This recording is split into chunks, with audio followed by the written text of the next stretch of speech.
Hello! Oi, amados. Vou ler aqui vocês falando agora. A Isnaia falou uma coisa tão linda ali pra mim. Quero agradecer, Isnaia. Bruno chegou. Gente, vocês estão falando coisas muito lindas aí. Eu só. Se a gente for responder, a gente não consegue. Entrou aí, né, Carlinha? Abre aí, solicita aí pra eu te chamar, que eu te chamo. Enquanto isso, eu quero agradecer o que cada um está participando, o que cada um está falando, perguntando. Enfim, deixa eu ver, acho que a Carla já pediu aqui. Eita. Gente, aqui. Gente, gratidão pelos comentários, muitas perguntas. Carlinha! Eita, gente persistente que voltou aí.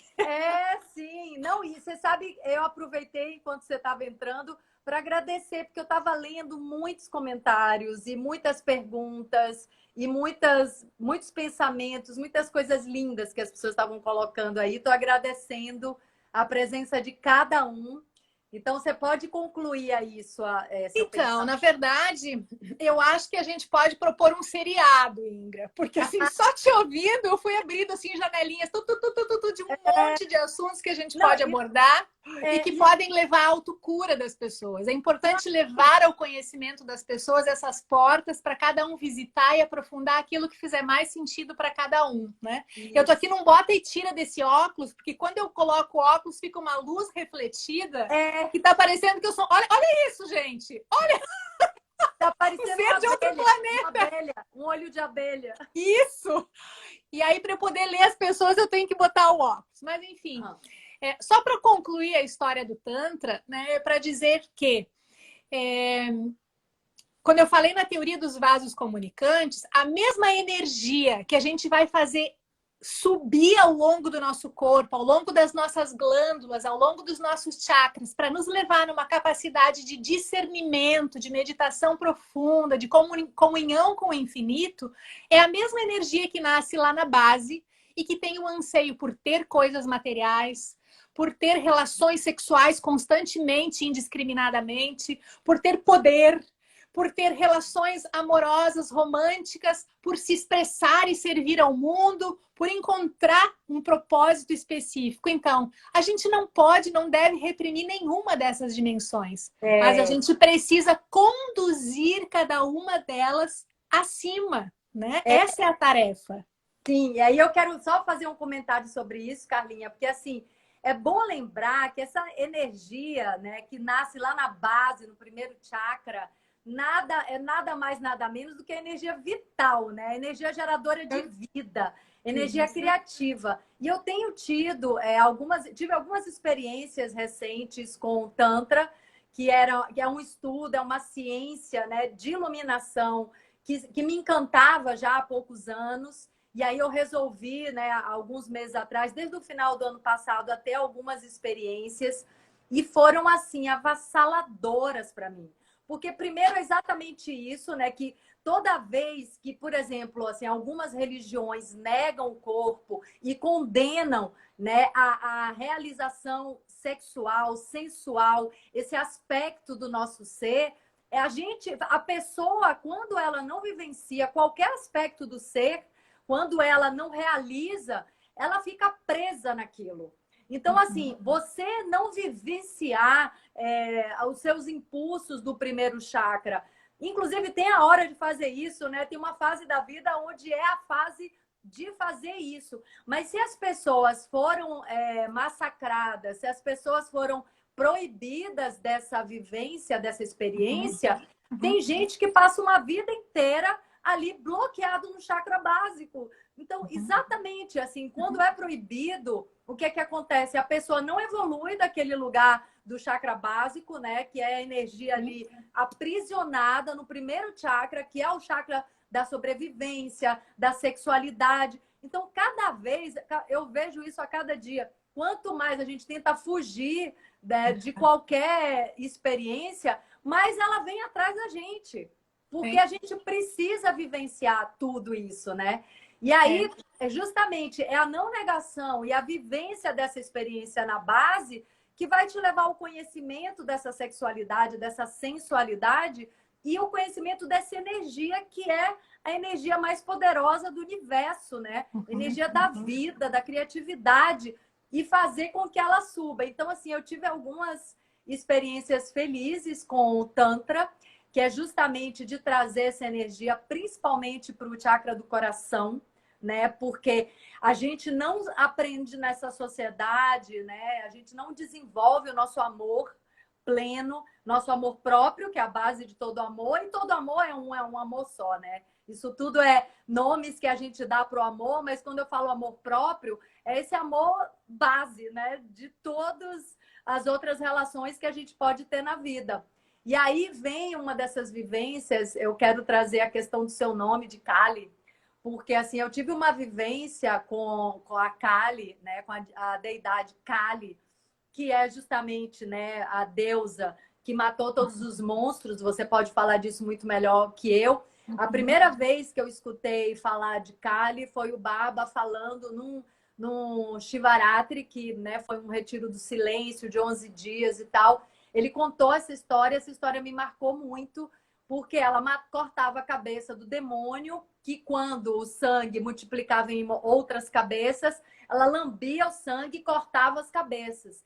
E eu fiz uma vivência com a deusa Kali, onde justamente a gente invocava essa ancestralidade feminina de muita invasão, de muito sufocamento, de não ter voz, de não ter expressão, né? Todo esse massacre do feminino em homens e mulheres, mas principalmente nas mulheres.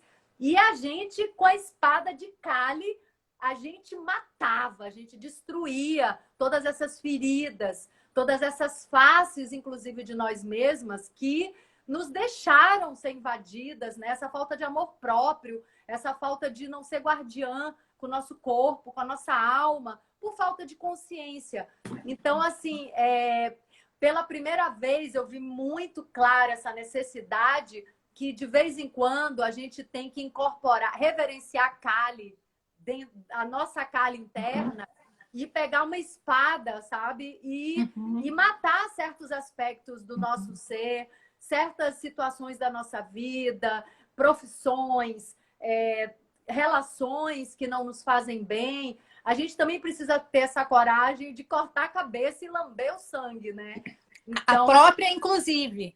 A própria cabeça, inclusive. Não, a própria, essa cabeça que, né, da fraquinha, da vítima, da que permite a invasão do outro, né? Esses aspectos do nosso ser que a gente não quer mais, enfim. Enfim, eu me estendi um pouco nessa fala, mas é que como é importante a gente não negar todos esses aspectos, e a nossa sociedade tem esse equívoco, né? Não, bota a sombra debaixo do tapete, bota a sexualidade na gaveta, e é tudo uma grande... É uma grande manobra para nos tornar seres manipuláveis, né? Essa é a grande verdade.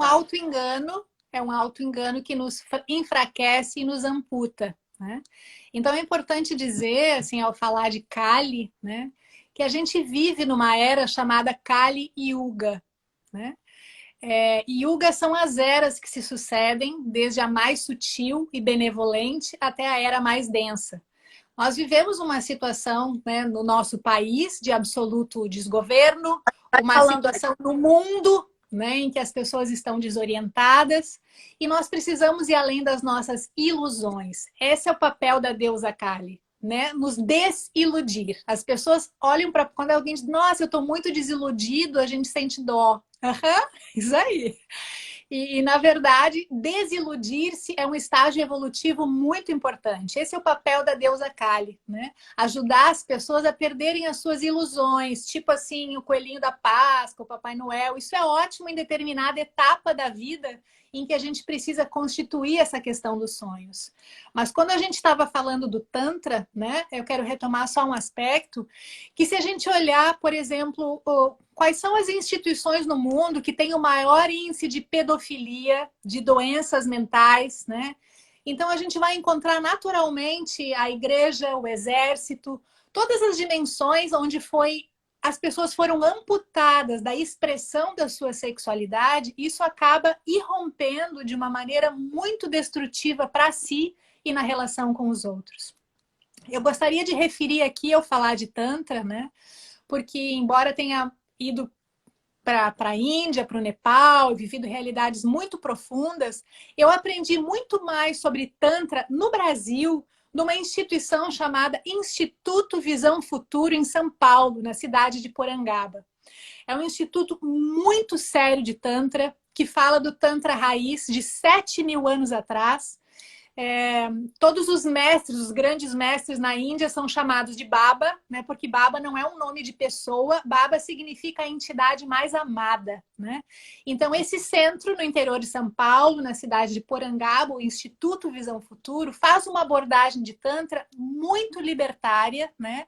E muito profunda com relação ao verdadeiro o Tantra de Shiva, de 7.000 anos atrás, e não esse da década de 70. E esse mestre, né, que endossa toda essa instituição lá do Instituto Visão Futuro, chama Anandamurti, Shri Anandamurti, e ele fala muito isso com propriedade, né? Que nenhuma instituição, seja ela religiosa, seja ela política, pode colocar as pessoas na condição de submissão. Quando eu estava falando antes, no bloco anterior, né, para encerrar minha fala, que, por exemplo, em tradições védicas ortodoxas, caracterizam o corpo humano, eles dizem, o corpo humano nada mais é do que um amontoado de ossos, sangue, bile e fezes. Ou seja, eles dizem o corpo humano não serve para nada. O Tantra não, acabou completamente, chega a ser meio assim, né? O Tantra não, ele diz sim, nós temos todas essas expressões no corpo, mas como a música dizia, esse corpo meu é menor que eu, mas nele eu me encontro. Nele eu posso subir esses 7 andares do prédio para chegar na dimensão espiritual, como naquelas brincadeiras de criança, sabe? Que as crianças vão parando em cada andar do prédio, daí desce, dá uma olhadinha na janela, visita o primeiro chakra, volta para o elevador, sobe para o segundo andar, visita todas essas dimensões, não se apega, não se identifica com nenhuma delas, e aí aprende a senha do elevador para poder subir e descer, visitar o prazer do corpo, o prazer de uma refeição bem servida, o prazer da arte, o prazer das relações afetivas, né? E não ficar simplesmente reprimindo nenhuma dessas dimensões, porque não é negando que a gente vai alcançar o topo. Da autorrealização. Nossa. Né? O prazer do brilho. Sabe quem está aqui, Carlinha? A Dália, a avó do Guido, meu filho. A Uau. Dália. Adoro quando ela está presente na live. Amei. Bem-vinda, viu, Dália? E ela comentou até o que você falou da desilusão, e eu adoro isso, porque eu, já muito jovem, quando eu me desiludia, principalmente com o namorado, eu falava, pronto, me desiludi, estava completamente iludida, minhas amigas achavam maior graça. Mas, Carlinha, a gente precisa marcar outra. Ótimo, vai ser um seriado, já fica todo mundo aí sabendo. Vamos criar esse seriado. Eu agradeço muito. Vamos mergulhar no Tantra, porque, caramba, essa repressão, inclusive é a repressão sexual que cria a pornografia e a crueldade nesse lugar. Exatamente. Porque uma distorção absoluta. Ninguém fala sobre isso, ninguém olha para isso. Dentro dos casamentos existe um abuso muito grande, que é velado, que ninguém fala também. Eu até coloquei isso, eu coloquei umas coisas dessas no meu segundo livro, que é uma ficção, mas a oportunidade de colocar, né? Que dentro do casamento existe, pouca gente fala sobre isso, né? Estupros consentidos pelos próprios maridos. Porque Exatamente. As mulheres não querem, né? As mulheres não querem, não sabem lidar com esse direito de dizer não. A gente está começando a ouvir falar disso agora, né? Mas é um negócio tão maior, né? Eu acho até que a consciência desse sagrado, feminino e masculino, dentro de homens e dentro de cada um, né? Desse casamento alquímico, essa consciência já traz o poder de dizer não e de autoproteção, né? Sim. Sim, quando a gente se reconhece como a imagem e semelhança de Deus, a gente se cura da crença da escassez, da vitimação, da coitadice, sabe? De tudo isso que é menor e que não é a nossa imagem. A gente pode se elevar disso tudo, mas eu gosto de duas frases também fundamentadas no Tantra que dizem assim, Ingra. Primeira, mar calmo não faz bom marinheiro. E a segunda diz assim, não tem almoço grátis. Ou seja, há necessidade de um esforço, de uma coragem para o desenvolvimento dessa resiliência. Portanto, se você for, de alguma forma, seduzido ou atraído por uma abordagem terapêutica muito assim, cheia de gnomos, coloridinha, sem esforço nenhum, desconfie. Se você for chamado por uma abordagem do yoga, assim, onde as coisas acontecem magicamente, desconfie. Meditação é um processo profundo, que exige renúncias, mudanças na vida, mas nos dá tanto em compensação que os pequenos esforços que a gente faz para se autotransformar são gigantescos, né? Por isso que a gente está aqui, eu reconheço isso na Ingra também, por isso a gente está tão junto em se oferecer para jogar sementes e cada um fazer o seu jardim, fazer a sua horta, né? Porque o processo de expansão, a última coisa que eu vou falar aqui para deixar o gostinho para a próxima, é que esse processo de expansão é mais ou menos assim. Como uma criança que chega na beira da piscina, né? E ela não sabe se vai entrar ou não. Aí coloca uma boinha no braço dela. E ela vai até onde dá pé, né? Ou a rodinha da bicicleta. E dentro da piscina, lá pelas tantas, ela tira a boinha de braço e ela começa a atravessar a piscina. Esse ainda é, Ingra, assim, o caminho conhecido, ousado, importante. Isso é o que o desenvolvimento da psicologia nos propõe. Mas nesse caminho do yoga, da expansão de consciência, da cura quântica, como alguém perguntou antes, nós somos seres vibracionais. A gente precisa nadar não na piscina. A gente precisa nadar em mar aberto. E em mar aberto tem ondas gigantes e tem tubarões, né? Então a gente tem que desenvolver resiliência, e eu vou usar uma frase sua, que é um alargamento interno. A gente não pode se fazer de evoluído espiritualmente, porque a gente vai fazer, a onda vai quebrar a gente vai cair de boca lá na areia. Cada um tem que respeitar o seu ritmo, o seu tempo, e buscando exercícios corajosos, inovadores, dentro de todas essas oportunidades terapêuticas que existem. Mas também eu gosto de frisar, né, com o cuidado de ver qual a fundamentação, quem é o terapeuta que está por detrás disso, para que a gente esteja que a gente esteja evoluindo.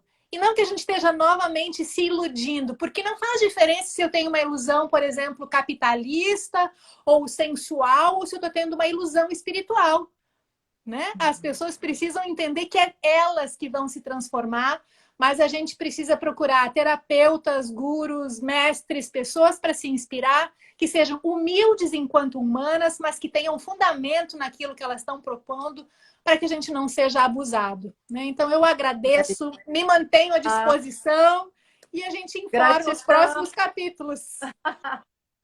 Gratidão, amiga, muita gratidão, viu? Muito importante cada coisa que você falou, seu coração aqui com a gente, seu corpo, sua alma, muita gratidão.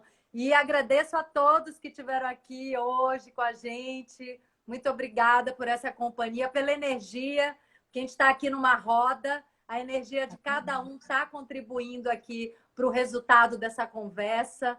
Então, gratidão a todos. Queria só dizer que a gente está aqui num espaço do que a gente chama TTT. Toda terça tem live às 7h30 da noite, lá no Kali Yoga Terapia. E que ainda tem lives muito interessantes no mês de junho. Uma é essa que eu já citei, onde a gente vai falar do casamento espiritual em todas as dimensões, em todos os chakras. E em breve vou estar com a Fernanda Cunha, a mestra, criadora do Yoga Dance, numa vivência que eu também vou estar anunciando aí, que você vai amar, Ingra. E todo mundo fica ligado e vamos crescer junto. E vamos fazer uma prática de Yoga Dance, pode até ser fora do TTT. Fora do TTT, você vai... Bora, vamos fazer. E todo mundo aí na sua casa também e vai fazendo. Topa? Maravilha, me chama que a gente combina. Então tá. Beijo, amada. Boa Até já. noite.